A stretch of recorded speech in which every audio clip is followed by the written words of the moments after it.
Los hermanos Karamazov, por Fyodor Dostoyevsky, parte 42.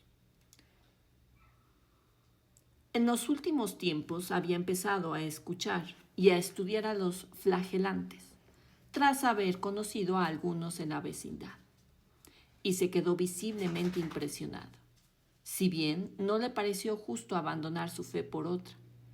Sus lecturas de cosas divinas habían conferido a su fisonomía, como es natural, un aspecto aún más solemne. Quizá tuviera propensión al misticismo, pero como hecho a propósito, la llegada al mundo y la muerte de su hijo, de 6 dedos, coincidieron con otro incidente muy extraño, inesperado y singular, que dejó en su alma, según la expresión que utilizaría más adelante, una huella. Sucedió que el mismo día en que enterraron a la criatura de 6 dedos, Marfa Ignatievna, tras despertarse en plena noche, oyó como los llantos de un recién nacido. Se asustó y despertó a su marido. Ese aguzó el oído y se dio cuenta de que más bien era alguien que gemía. Parecía una mujer. Se levantó y se vistió. Era una noche de mayo bastante cálida. Al salir a la entrada, oyó con claridad que los gemidos provenían del huerto. Pero el huerto, por la noche, estaba cerrado con llave desde el patio y no había modo alguno de entrar por otro lugar, pues estaba cercado con una valla alta y recia. De vuelta a casa, Grigore encendió un farol, tomó la llave del huerto y, sin prestar mucha atención al miedo histérico de su mujer, quien continuaba asegurando que oía el llanto de un niño y que seguramente era su hijo, que lloraba y la llamaba, se fue en silencio al huerto. Allí comprendió claramente que los gemidos provenían de la pequeña baña que tenían en el huerto, no lejos de la cancela, y que quien gemía era en realidad una mujer. Al abrir la baña descubrió un espectáculo ante el cual se quedó estupefacto. Una pobre inocente de la ciudad, una Yurodiviaya, que vagabundeaba por las calles y que todo el mundo conocía con el sobrenombre de Lisabeta la Maloliente. Se había refugiado en la baña y acababa de alumbrar a un niño. La criatura yacía a su lado y ella agonizaba. La mujer no decía una palabra por la sencilla razón de que no sabía hablar. Pero todo esto habría que explicarlo aparte. Lisabeta la Maloliente. Había en esto una circunstancia especial que impresionó profundamente a Grigori y que vino a confirmar definitivamente una sospecha desagradable y repugnante que había tenido.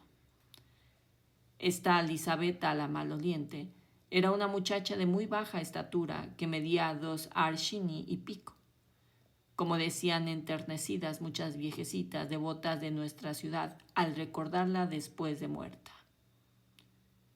Su rostro de 20 años, sano, ancho y sonrosado, era totalmente el de una idiota. Sus ojos al mirarse quedaban clavados de una manera desagradable aunque tranquila. Siempre, tanto en invierno como en verano, iba con los pies desnudos, vestida únicamente con una camisa de cáñamo. Sus cabellos casi negros, muy tupidos, rizados igual que la lana de una oveja, cubrían su cabeza como un enorme gorro de piel. Además, siempre estaban manchados de tierra de barro, cubiertos de hojitas, briznas y virutas, porque siempre dormía en el suelo y entre suciedad. Su padre, Ilía, era un menestral enfermizo y arruinado que bebía mucho. No tenía hogar y desde hacía muchos años se ganaba la vida trabajando en casa de unos amos como acomodados, menestrales también de nuestra ciudad. La madre de Elisabetta había muerto hacía mucho tiempo. Siempre enfermo y rabioso, Ilía golpeaba a Elisabetta de una manera inhumana cuando éste iba a casa. Pero aparecía por allí en muy contadas ocasiones, porque se ganaba el pan en todas partes como una Yurodivia, una santa criatura de Dios.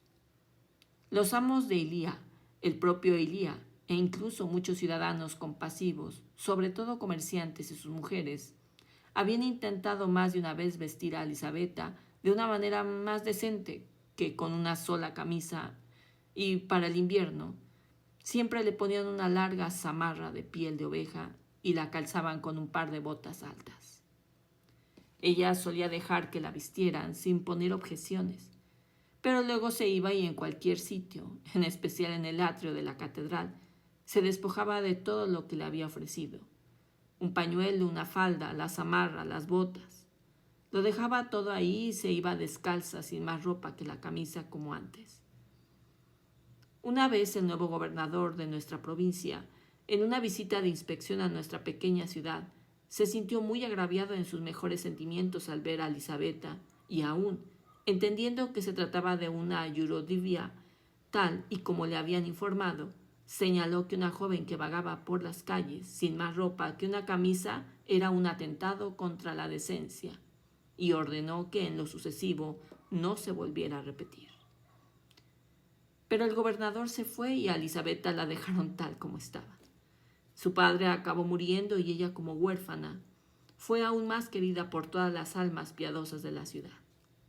En efecto, parecía incluso que todos la querían.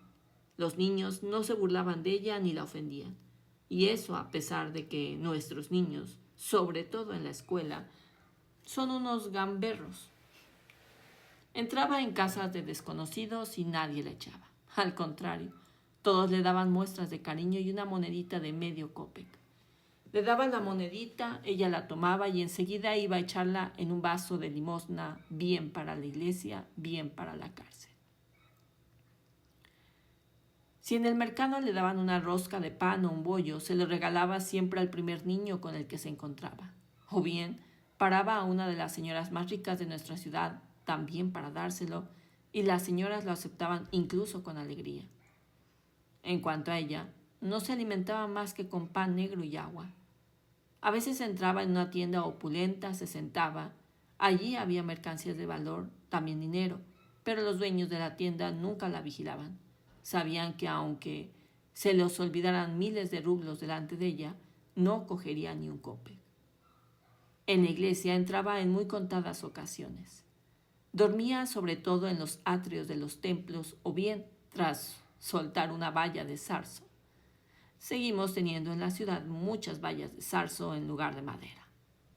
En el huerto de alguien.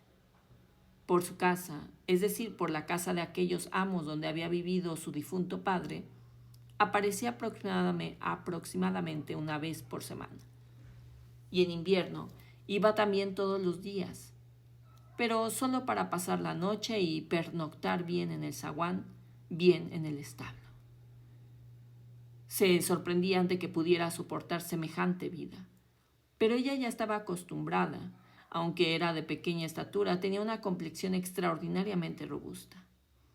Algunos de nuestros señores afirmaban que todo eso lo hacía solo por orgullo, pero de alguna manera esa opinión no se sustentaba.